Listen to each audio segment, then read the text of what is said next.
এবার তার লক্ষ্য বদল করে। সে রফিকের দিকে তার ভাঙা শরীরটাকে টেনে হিঁচড়ে আনতে শুরু করে। মাটিতে শরীর ঘষটানো শব্দটা এমন ভয়ঙ্কর যে শোনার সাথে সাথে গায়ের লোম খাড়া হয়ে যাচ্ছে রফিকের। জালাল, ভ্যানের দিকে দৌড় দে, জলদি।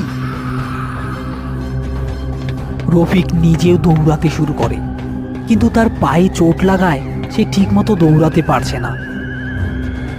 জালাল ততক্ষণে উঠে দাঁড়িয়েছে এবং জ্ঞান শূন্যের মতো ভ্যানের দিকে ছুটছে। রফিক পেছনে তাকিয়ে দেখে লাশটা প্রায় তার ঘাড়ের কাছে এসে পড়েছে।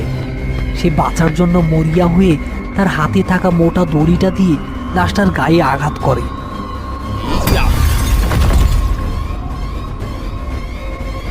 এই সুযোগে রফিক তার সমস্ত শক্তি দিয়ে দৌড়ে ভ্যানের কাছে পৌঁছায়। ভ্যান ছাড় জালাল, ভ্যান ছাড়। জালাল শরীরের সমস্ত শক্তি দিয়ে ভ্যানটি টানতে থাকে, কিন্তু ভ্যান এগুচ্ছে না। আরে লাগে না কেন, দে আমারে দে। রফিক জালালকে সরিয়ে এবার নিজেই ভ্যান হাতে তুলে নেয়। এবার তার শরীরের সমস্ত শক্তি দিয়ে ভ্যানটিকে এক ঝটকায় সামনের দিকে নিয়ে আসে। ওদিকে শেওড়া গাছের নিচ থেকে সেই লাশটা অন্ধকারের মধ্যে তাদের দিকে এগিয়ে আসছে। টর্চের আলোয় তার সাদা চোখ দুটো জ্বলজ্বল করছে। রফিক এক মুহূর্ত দেরি করল না।